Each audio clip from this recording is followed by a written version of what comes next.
Yo! Hey! What is going on? Welcome to My Nerd Swag TV. Woo! As always, I am the illustrious nerd pastor, Terry Cuthbertson. And that good-looking gentleman right beside me is the Bobcat author himself, James Hollister. How are you, my friend? Hi, I'm good, thank you. Anyway, all right. I'm just opening some bags here. I got my haul this week. You've seen it already, but they haven't seen it. Yeah. And I don't know if you're remembering what my haul is, but anyway.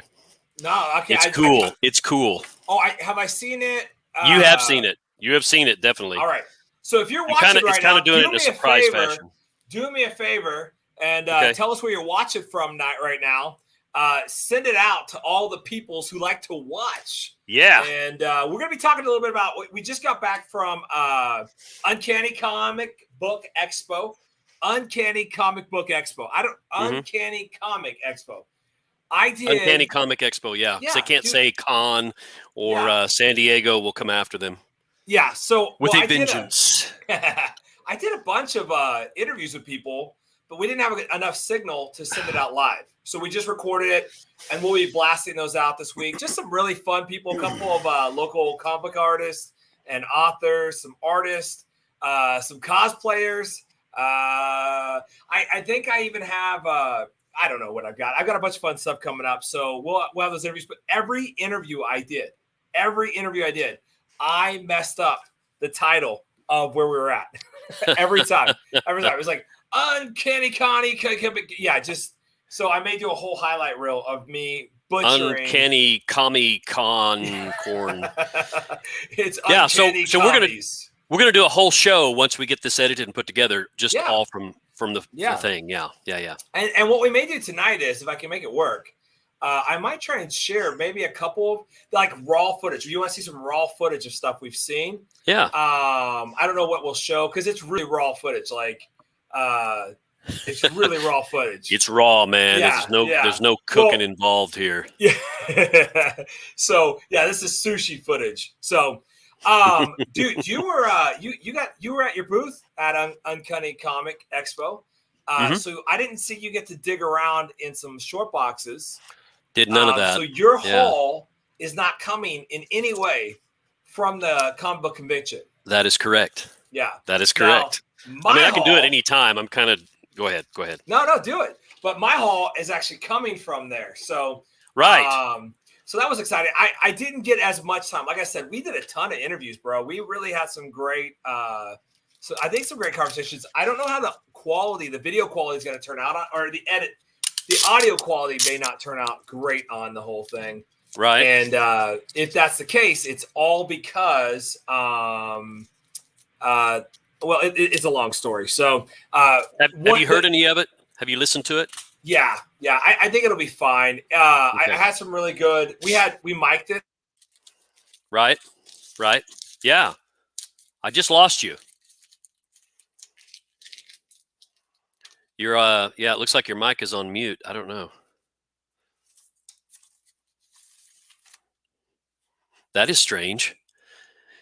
Yeah, in the bottom corner of your title there, it looks like a mute on your mic. That's weird. Yo, I'm back. Now I can hear you. Can you see me? I can see. Oh, I could see you the whole time. Yep. Cool beans. Okay. So where's our commenters? Hello? I'm not seeing anything yet.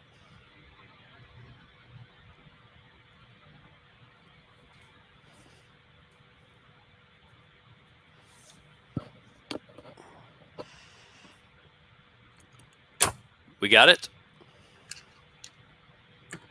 All right. Can you hear me? I can hear you. All right. I don't know what went wrong on that. The whole thing went haywire. Yeah.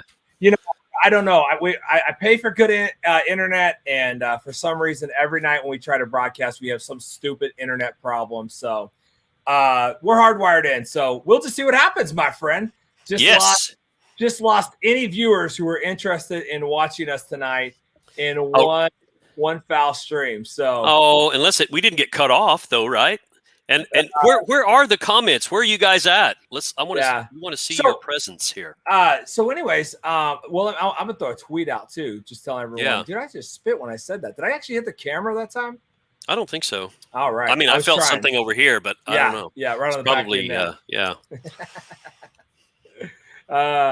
Well, anyways, so Uncanny Comic Book Expo or Uncanny Comic Expo, I think overall was a pretty great time. It was a nice setup. The venue was extremely posh. Yeah. It was cool. It was the first time they'd done it in the actual Grand Casino. Yeah. With all the spaces there, and I don't know the titles of all the spaces. It's like the Grand Ballroom and something else, and they were all connected. Because the first 2 years, 19 and 20, they were down at the Fire Lake Arena, which is south of there by a few minutes. Yeah. And Okay. So here's the deal. The last comic book convention we went to was a smaller one, and we kind of both agreed that probably calling it a Comic Con, it'd be more. It'd probably be better to call it like a pop culture convention, right? It is, yeah, positively. This one, even though it really did go heavy on the pop culture stuff, I mean, like we had the Ghostbuster or Oklahoma City Ghostbuster Club was there, and dude, they came in hard. Yeah, they did.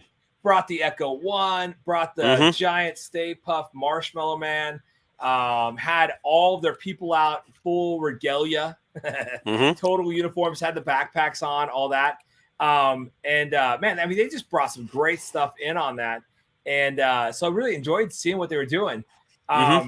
So they came in great. I thought they did a great job.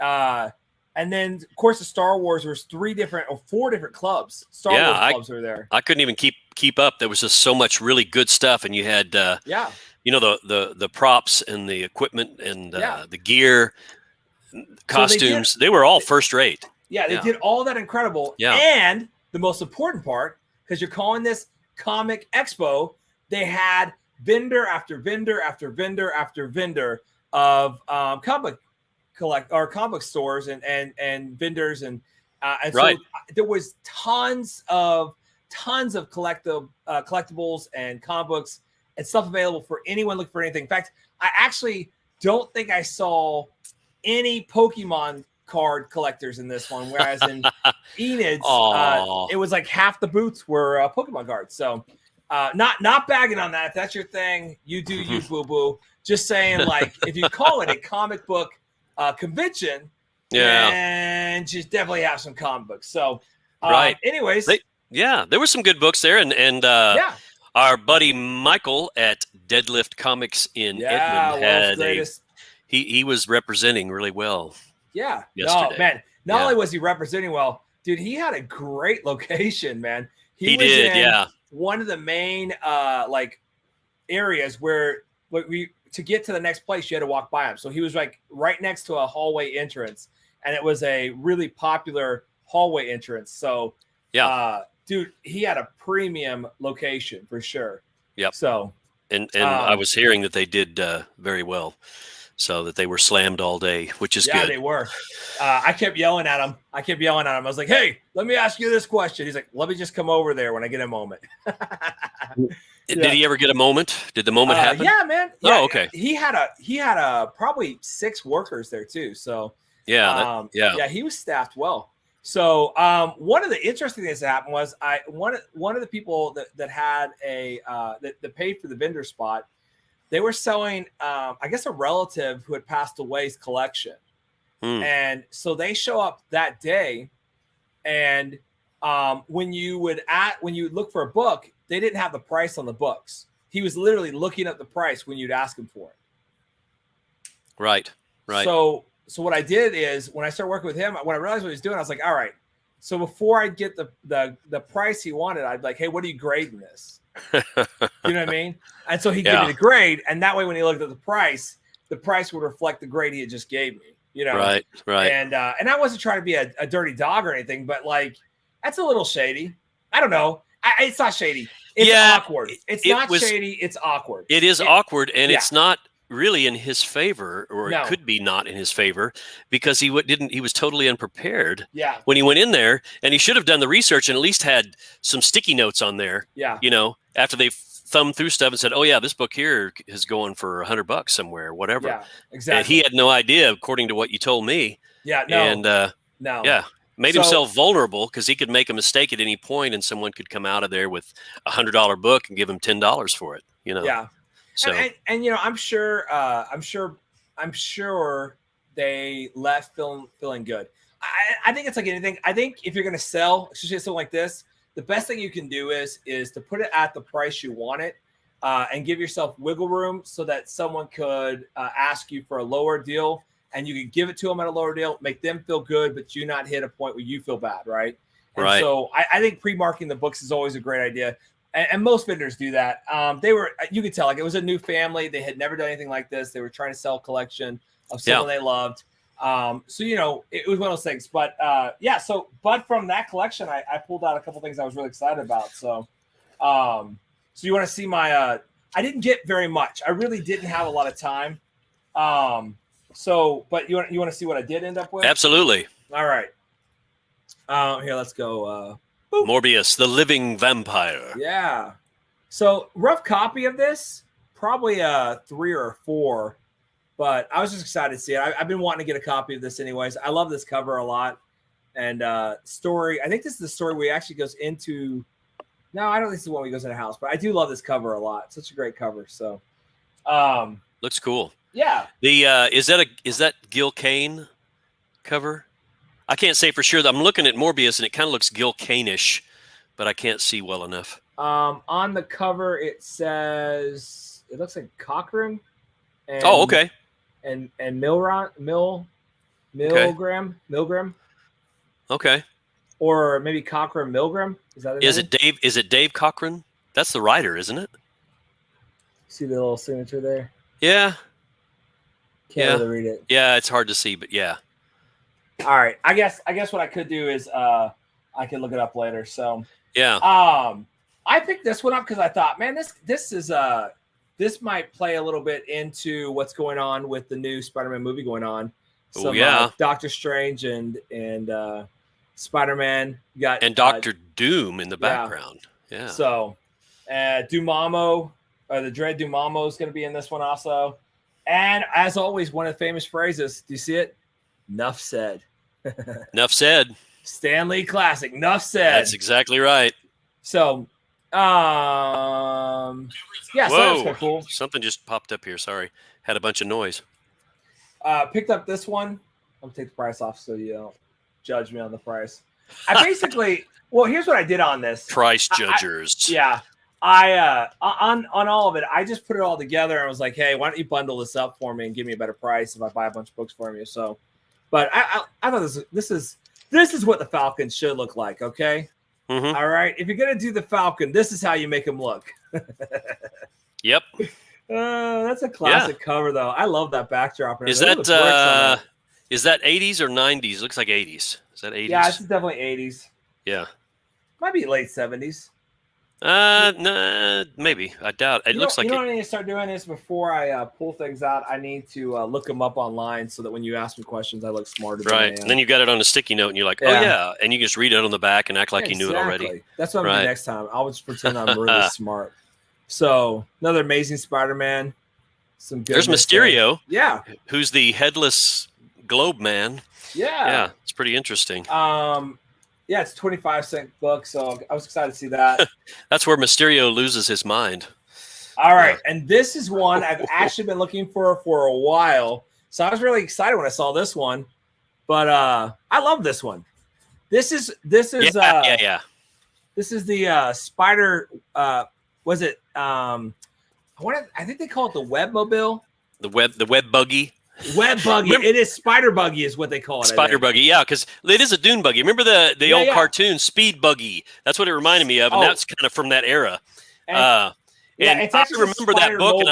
and I'm not trying to one up you or anything, but I think I've got that book. I think I've had it because I was like, I remember that dune buggy. Yeah, because you rode your bike to I rode my 7-Eleven. bike, and I actually drove my little dune buggy over to 7-Eleven and got that one. You did, bro. Yeah. opening this up kind of carefully here. So, but again, another book. These books are in rough condition. They're in rough condition. I feel like this one, if you did a press on it though, I think it would turn out pretty nicely. Yeah. So and the cover does call this the Spider-Mobile. The Spider-Mobile. Spider-Mobile. I think a spider buggy would have been a better term for it. Yeah. Web buggy. Yeah. It didn't look like a mobile. It looks like a buggy. Yeah. The web buggy. What a mess up on that. So the arachnobuggy.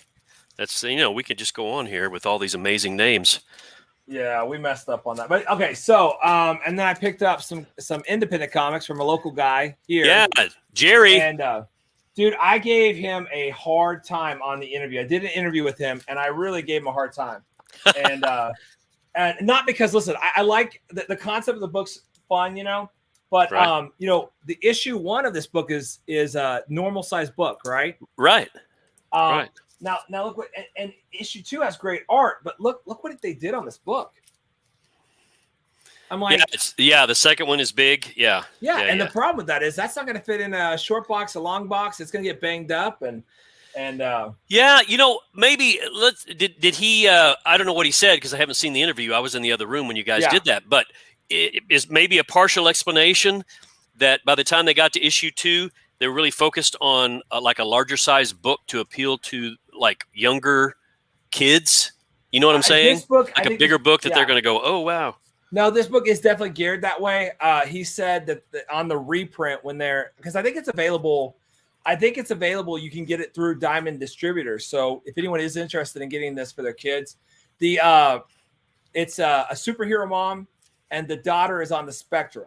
And the story is more about the daughter than it is about the superhero mom. So it's kind of an interesting story. Yeah. So I love supporting local. I love supporting local. So I was excited to get it. No, he said the size is corrected on the ones that go into Diamond. So. Right. And this character is 100%. Both characters, the mom and the kid, are 100% originals. Yeah, exactly. They're not taken from any established character. They're not wheezing off anybody's gig. They haven't put their name on someone else's trophy. They came up with their own stuff, which is what we say all the time. So kudos to them for that. And that's like A+++. Yeah, come on. For making their own characters and their own little universe there. Yeah, for sure, man. For sure. So that was exciting. I think that's pretty cool. So anyways, well, show us your haul. Well, I don't have all of it prepared, but I've shown you a bunch of it. And like I said, you've seen this already. You're familiar with it. So I just wanted to show everybody. Wha-ching! Oh, yeah! Wha-ching! Oh, that's hilarious. Wait, slow it down. Back it up. Okay. Yeah, okay, so this is a part of that garage find, and I've had them in boxes, and I stayed up till, I don't know, I pulled a late night one night and started putting them all in piles by what I had. So... yeah, that's that copy right there. Put that one back up. I love that issue right there. That's a good cover. Yeah, it's a beautiful cover. Hang on. Get that out at the right angle. There you go.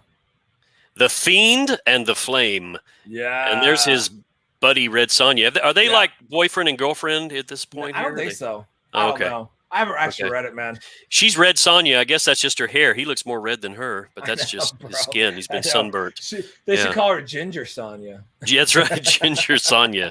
Yeah, exactly. And here we go. I mean, I instantly, when you gave me these books, I've got a Conan collection now. Yeah. I mean, I've got all these 40s, 50s, 60s. It goes all the way down to, I think I gave you a 20 even. I think you did. I haven't looked through every single one of them. But yeah, guys, Terry has a wonderful collection of these Conans, and a bunch of them are in really decent shape. He sold a bunch, but be looking for his stuff because he's got some more to sell. Yeah. I think some of your more keys, are they pretty much gone now, or I have the key stuff? I got a couple more of those, and I think there's 20. Yeah, 20. I have some more of those. I have more 21. I think I have 2 more copies of Conan 23, which is the first appearance of Red Sonja. Yeah. Okay. Yeah, exactly. There's a first cover appearance, and then a first interior, right? Yeah. Right. Right. Okay. So this one here is by the guy when they just kicked it off and has the classic covers. That's Barry Windsor Smith. Yeah. Right there. So still got him kicking on there on issue 20. And then, I'm pretty sure this is. Let me look at this. I don't want to slow the pace down. This looks like a Gil Kane style. Yeah. Here. Is that gorgeous? Yeah. I love how they muted the 30. Yeah, they even gave that depth perception by the way they drew the lightness of the character in the background. Exactly. So exactly. Yeah, they really did a good job with that. So yeah, and then 30, 31, 34. I'm just look at this. Yeah. One thing that always attracted me to these Conan books is they had these really powerful covers. Yeah. And they were pretty consistent with that. Yeah. There's a lady with a skull head. The Temptress. Yeah, maybe we should read these and do our book report on it later. Yeah. This is the pose, and you can see by the angles of the legs and all the other stuff. I'm calling this a Gil Kane cover. You know what'd be interesting? We had to do a whole show on just the advertisements that are inside of there. Right. Because every one of these older ones always have the same. I bet you can open it right now and find it. It's always got something for weightlifting. Yeah. The back's got Evel Knievels. This Evel Knievel, I had this exact thing that wind it up. And have you been looking on, I guess, the net and on Facebook and whatever? They've got this Evel Knievel is back. Yeah, they remade brought it back. Yeah, yep. they're doing people are doing trick shots with them now too. Yeah. Yeah. It's epic. So, but I always love that inside the ads, they've always got some like, it's always something about like, are you puny and you want to be strong? Okay. So look at this. Let me get this. Okay. There we go. Yeah. This is a Neil cover. Is that? Yeah. And this is one that he did the True Believers thing where they do a reprint of it. Yeah. I got that. Yeah. You're right. Yeah. It's Neil Adams. Right. And so I got a couple of those when I was playing the game. I missed the contest. But what he did in the contest is he remarked it where all this ooze is on there. Uh-huh. He drew on there with a white ink, or not ink, a white paint pen. He like painted it. And he made it into a pterodactyl. Nice. If you can look at it, you can see that. And he put an eye on it and all this other stuff. And I wanted that so bad. I wanted it so bad. And I didn't get that one. But I got some other good ones. Yeah. But yeah. I have a few more of those copies. Maybe we can just get it sent to them and pay for a remark on that. Yeah, you can do that. Yeah. Here's another. I think this is Gil Kane again. The Werewoman. The Werewoman. Their woman. Their castle. Oh, man. If you guys want to get caught up on all the funny lines from Young Frankenstein, you're in the right place. Yeah. Look at that. What a crock. The dragon from the inland sea. Yeah. How about that? I'll tell you what, man. I think I love these books, man. I think I gave you the first appearance of the pirate Belt is her name, or the woman pirate that's on that. I think her name's Belt or something. Belt. Yeah. Okay. It's 65, I believe.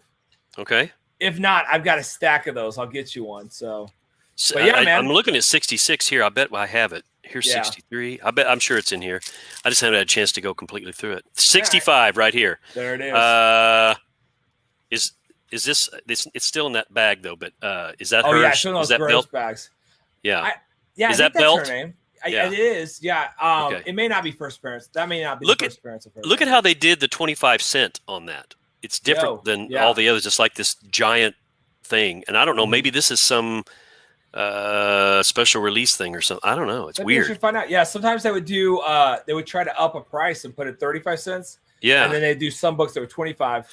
So yeah. Okay. Interesting to know that. Here's why. Okay, I'm so smart. Yeah. So it's 65. Issue 65, and the 25 cents is larger than it has been in all these other issues. It's in a big box. And they're telling you something because when 66 rolls around, it's 30 cents. Yeah. That's They're getting you ready.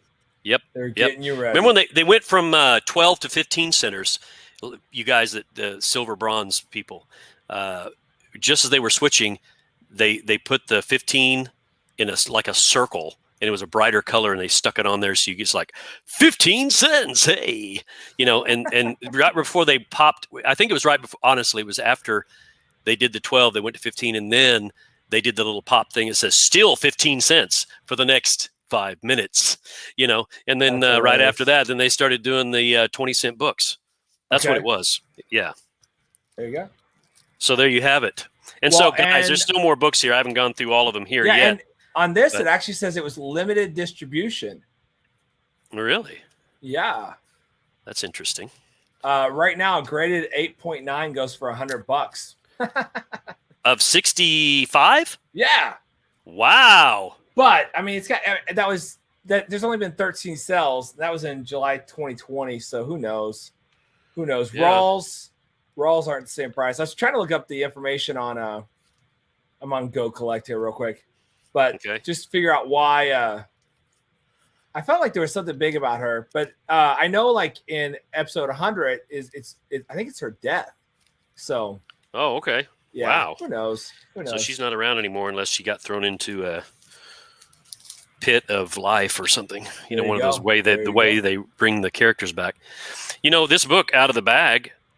I don't know. The pages are definitely off-white. Yeah. But overall, there's no big color breaks in the spine, and this is a decent book. I agree. It's not a 9, but that's awesome. I can't. So you said an 8.5 was a $100 book. Wow. No, 9.5 or 9.5. Okay. The highest they sold for is 9.8 for $100. Okay, got you. So an 8.5 graded is $32. Oh, okay. Still, according to Go Collect, I would say it's in the ballpark of that right there. Yeah. So no, what's funny, man, is right now I'm selling a bunch of those books for in the raw for $5 on Hip Comics. Yeah, and it is what it is. Yeah. Mainly because I don't want them to go to waste, and I don't want to store them for the rest of my life. So I'm just kind of bargain basing it. So if someone is looking for some Conan, that's the way to go. That's exactly right. He's making some great deals, and if you want to finish out your collection, and fill in the voids, and I've got little Conans hit and miss that I've had all along, but I never had any real run of them, and now I do. So I'm really thrilled about that. Yeah, well, I was excited to hook you up, man. I you appreciate hook me up it all the time with some of the cool stuff. So yeah. So I am so happy. This. Let's go back to this without beating the dead horse here. Yeah. This would be one. Looking at it, the shape that it's in, the prices you're talking about, it would be worth to me sending it to Peter Purin, having him press it. The uncanny press, and it's not the unconscious press; it's the uncanny press because he's very much aware of what's going on while the machine is operating. Come on, he follows all the standard safety guidelines. Always. Anyway, so and of course, everyone knows this already, but Uncanny Comic Convention or comic, whatever it is, Uncanny Comic Convention or. Without saying it wrong, it's his. That's his baby. He's the creator, the founder, the organizer of all that. You want to see some clips from Uncanny real quick? Some really raw clips? Yeah. I don't even know what I'm about to show you, so we're going to throw some stuff up here and see what happens. There we go. There's the Stay Puft Marshmallow Man. Yeah. Gozier, I say. Let's see. What else do I have? I didn't download a bunch of stuff yet, but I'll be making a bunch of videos next here pretty soon. We need to make a funny little blip, get one of the artists on it, and draw a big bulldozer all detailed out and say, "Gozer and a dozer." Gozer. Hola, ¿cómo estás? This chick tries to talk Spanish to me. I'm like, I'm at. Yeah, you got yourself in trouble. Yeah. You laid it out there, and they were ready to go.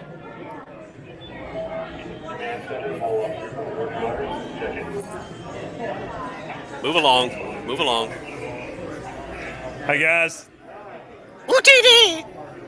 However you make that noise. I used to be able to kind of make that Jawa noise. I can't anymore. Yeah. There's Ecto 1. Now that thing's decked out. It had the sounds and everything that would kick in, just like what you hear in the movie. Yeah. So I think they did a good job on that thing. Let me do a walkthrough here real quick. One last walkthrough, and then we'll call it good.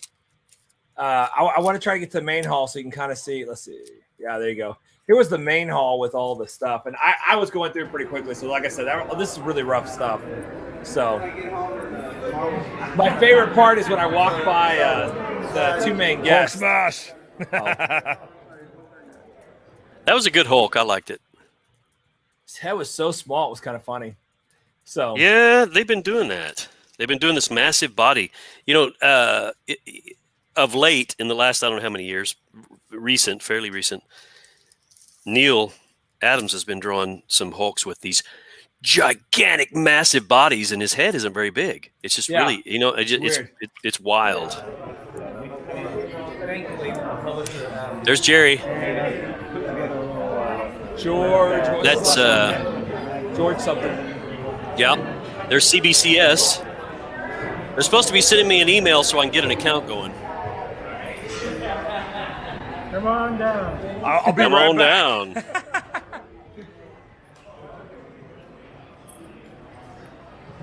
But I mean, I'm talking like, and this guy was at the last Comic Con we were at. Enid. Yeah. But he was twice the space on this one, man.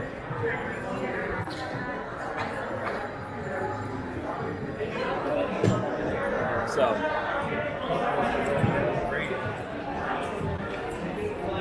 Yeah, I didn't get to look at one comic while I was there. I was selling Bobcats. This is that booth that was selling an old collection.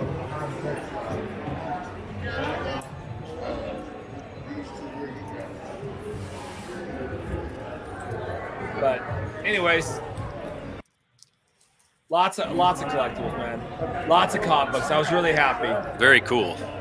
So Thank you very much. Like, wait a minute. anyways, let's take that off. Here's where you walk down the magic corridor to get to where we were. That a lot of people didn't even know what to do. Yeah, your spot. I mean, it was a great con. I think you just got a not so great spot. You and Michael, what's his name? Garrett. Michael Garrett. Michael Garrett. He was stuck in a corner too that had it was a dead end, so there wasn't a lot of traffic going that way. Yeah, that's Yeah, in you're fact, headed there he his is way. in You're this about to turn corner. left. No, you're going right. Now you're heading for me. See, I missed him. That's what I was trying to do. I wanted to come find you. Yeah. Yeah, There we you are. were at the end here. When So Yeah. I talked to somebody about I know what he was trying to do. He was trying to put all the artists together, So. Right. Ooh, look at this booth. Wow. Hi, it's me. Yes. Hi. I Anyways. love that hair. Overall, I think it was a great stream, Yeah. Or I think it was a great day. So It was fun. Just like we talked about, because of the location where we were, we didn't get the wild traffic that you had in that main area. But I would say, being honest, at least 90% of the people that came to talk to me bought something. that's always a win. Yeah. So it's a win there. And of course, I had lots of bundles ready because I learned my lesson from New World Comic Con back in July. The bundles were real hot. Yeah. And so people were all of a sudden at different times, they were backed up so far. They got tired of waiting, and I'm signing, bagging, and trying to get these bundles together. And I lost some sales. So this time I had all these bundles signed, done, sealed, wrapped, the whole thing. I'm like, swing, here's a bundle Nice. for you, man. Yeah. So all the ones that I got ready for this, I didn't make a massive amount, but I sold all those, and I built a few bundles as well. So anyhow, No, man. Yeah, so- I said, overall, I think it was a great show. no, I agree. And you could see how nice. I mean, the venue was really nice. You go to these cons, and the venue may be nice, but then they have the food service, which varies from okay to really crappy. And then they'll have a Frito chili pie, and it's like $9 or $7 if you're lucky, right? So they had pretty decent Frito chili pie there at the casino, at the Grand Casino, and they were $3. And the drinks were inexpensive, and all the other accoutrements were like crazy reasonably priced, and nothing was really crappy. You know, most of it was pretty decent, especially for what you paid for it. Yeah. So I just wanted to say that I think that was a win right there, being able to get something to eat that tasted all right and you didn't Yeah. pay 3 times the price for it. No, I thought that was great. So- by the way, when it came to the con, I think the other cool thing was, like you said, there was. I'm telling you guys, listen to me, please hear me out. If you buy a Frito chili pie, sit down at a table and eat the Frito chili pie. Quit walking around these multi-$1,000 collectibles with your nasty chili dog, man. Like, what are you thinking? I saw 4 guys just walking around hitting the chili dog, and I'm I don't know, man. No, I'm with you. You have plenty of time. The show doesn't shut down until 6. So Yeah. sit down, eat your meal, get a drink, get refreshed, go wash your hands, and then get back in the game. You got it. I made that mistake with my Frito chili pie, and I had to buy a Spider-Man #1. And, I'm still paying on it. But, no, I'm just kidding. It's a joke. Oh, my gosh. I didn't have, is like, I don't think that's true, but maybe. Yeah. I was just playing into that whole thing. But no, I'm telling you, though. And I get it, man. You want to walk around, see all this stuff, but I just think I think you need to be wise in what you're doing, So Totally. And one thing, you try to pick some books when you set them out because people want to look at your books, and you want, it's like you want to sell me a bundle, you want to sell me these books, but I can see a cover and I like most of them, but I want to see what you got here. Okay, good. So I used to make the mistake. I would take fresh copies and set them out there.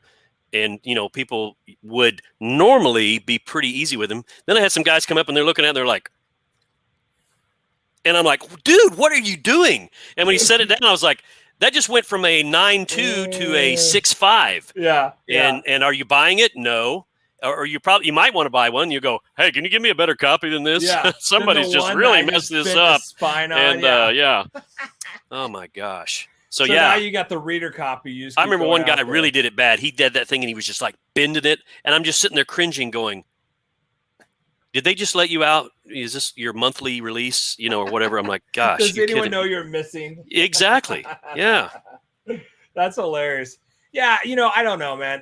And that's part of this thing. One of the downsides behind, the pop culture convention style is that, I would say not everyone is. I would say a large portion of people that are there are not necessarily comic book readers or collectors. Right. And so they don't know how to treat comic books. And I agree. And we want to help them be a part of our culture, so we don't want to kick them out. Right. But at the same time, like when you're busy and stuff, it's hard to sit there and go, hey, be careful on this, And so I'm trying to put this comic book back in the bag. Yeah. My hands are too full right now. But anyways, okay. So, hey, let's talk about something real quick before we wrap up tonight. And yes, we may cut this as a separate segment too. So real quick, Tom. Okay. eBay is doing something very cool. Tell me what your thoughts are on this, okay? Okay. And for right now, this does not apply to comic books, but I'm imagining soon it will. In fact, I'm going to do this. I'm going to pull this up and see if I can show it to you as we talk about it. Okay. Hold on a second. eBay.com. Okay. So eBay is doing this thing right now. Pull this off.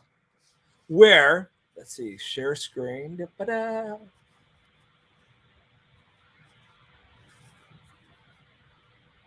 All right. Pop over here.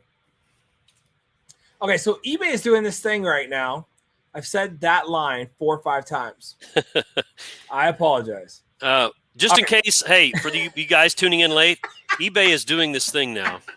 We don't want to leave you out of anything. So eBay is doing a thing where they are allowing you to store your trading cards in their database, and they'll give you a history of how the card is selling in the condition it's in.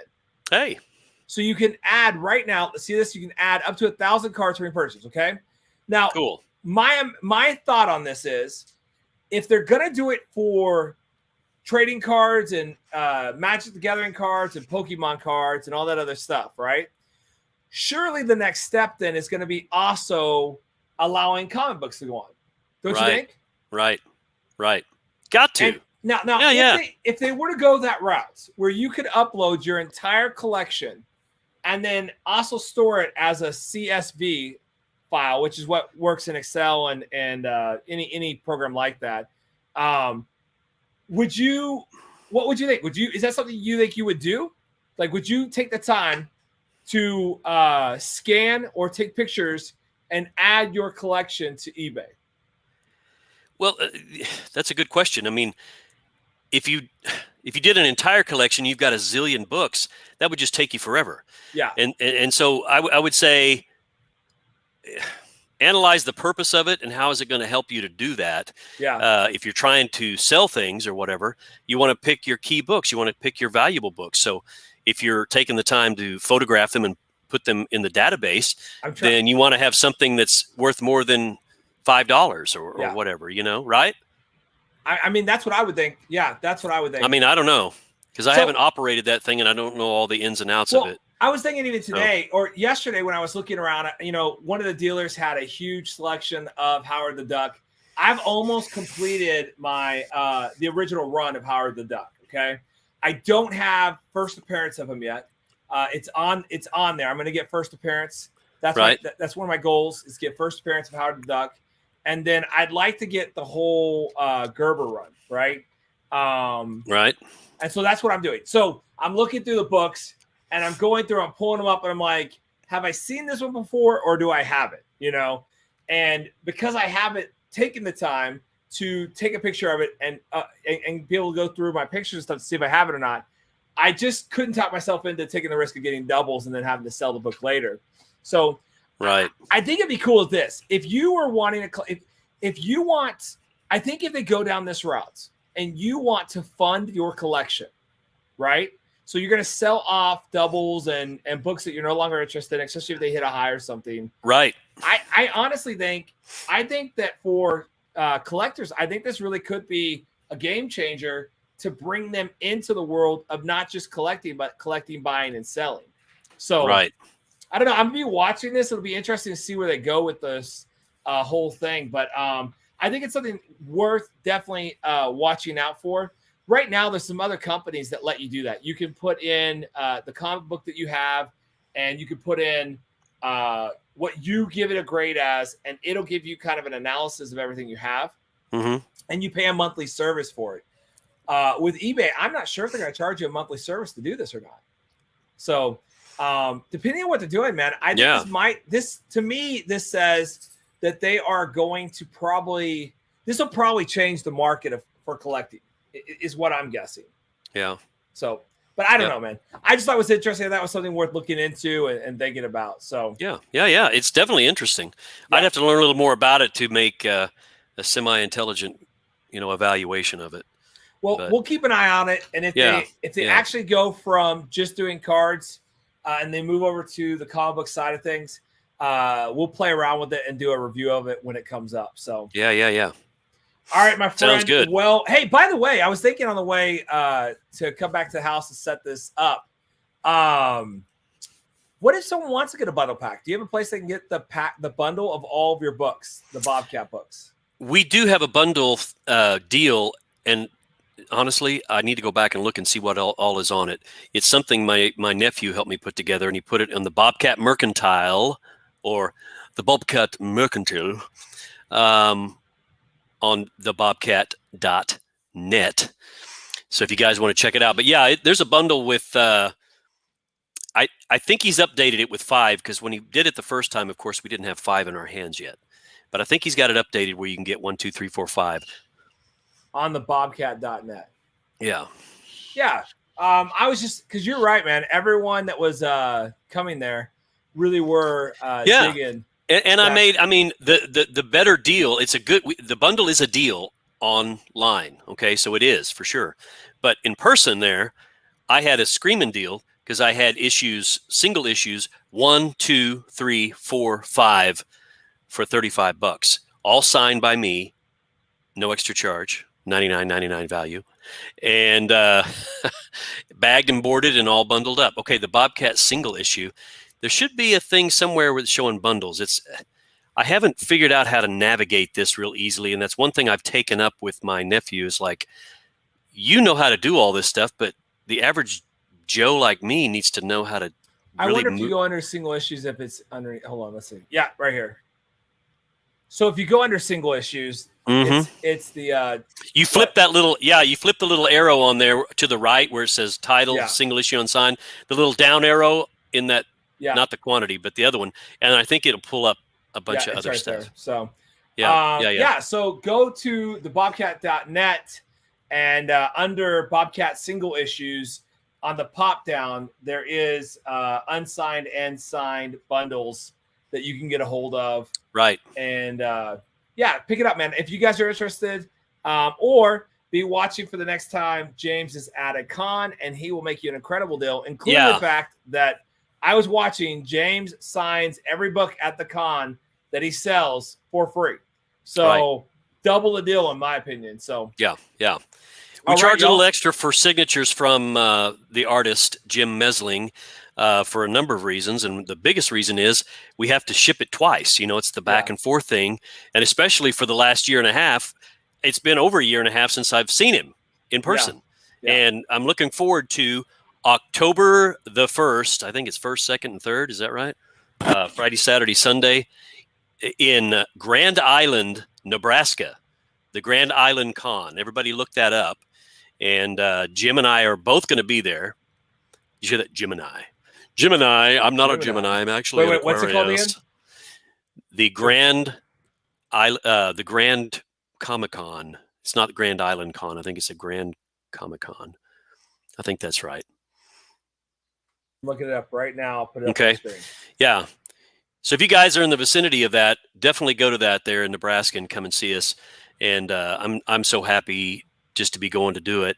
They're setting us up completely there, and I'm going to get Jim to sign tons of books and have them now, because I don't even have every single book signed by him. I'm out of number 1s and 2s with a signature. Is this the one? You had it. You scroll down there, the Grand Comic-Con. That's it. Yeah. Okay. Grand Comic-Con. I was looking for a website, but then apparently you just got to find out on Facebook. You pretty much have to Facebook it. Yeah. So there's Brian Silverbacks, guys. Of course, he's going to be there. That's cool. Haven't seen Brian in about the same amount of time. Maybe 2 years. Yeah. Okay, cool. Mark May. I think maybe I'm following him on Facebook, I think. All right. So that recently. Will be October 1st through the 3rd. Yep. Grand Comic-Con. And that's located where? It's going to be featuring the art of Jim Mesling and the Bobcat. Nice.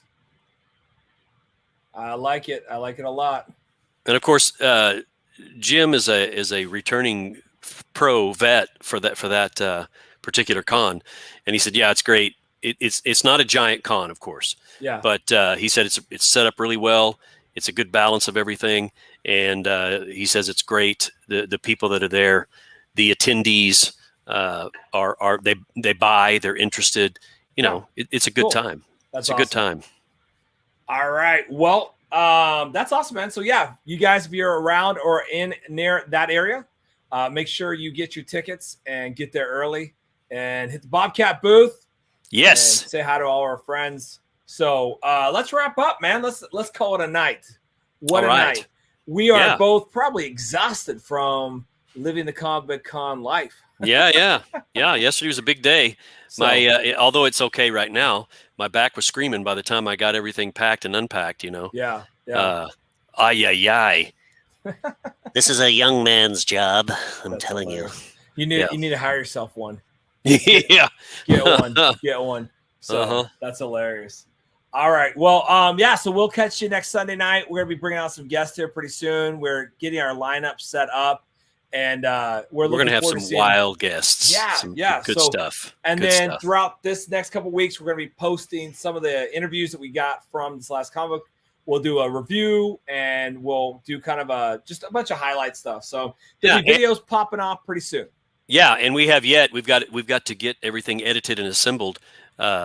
Sam's interview and the other stuff we have. It's going to be a great one, guys. We just have to have a chance to get it together. Yeah, and it'll be well worth it when it's on. So don't give up on us. That's right. Always come back. Until next Sunday night, we are My Nerd Swag TV. I'm the Nerd Pastor Terry Cuthbertson. James Hostler, creator writer of the Bobcat and all around aged comic nerd.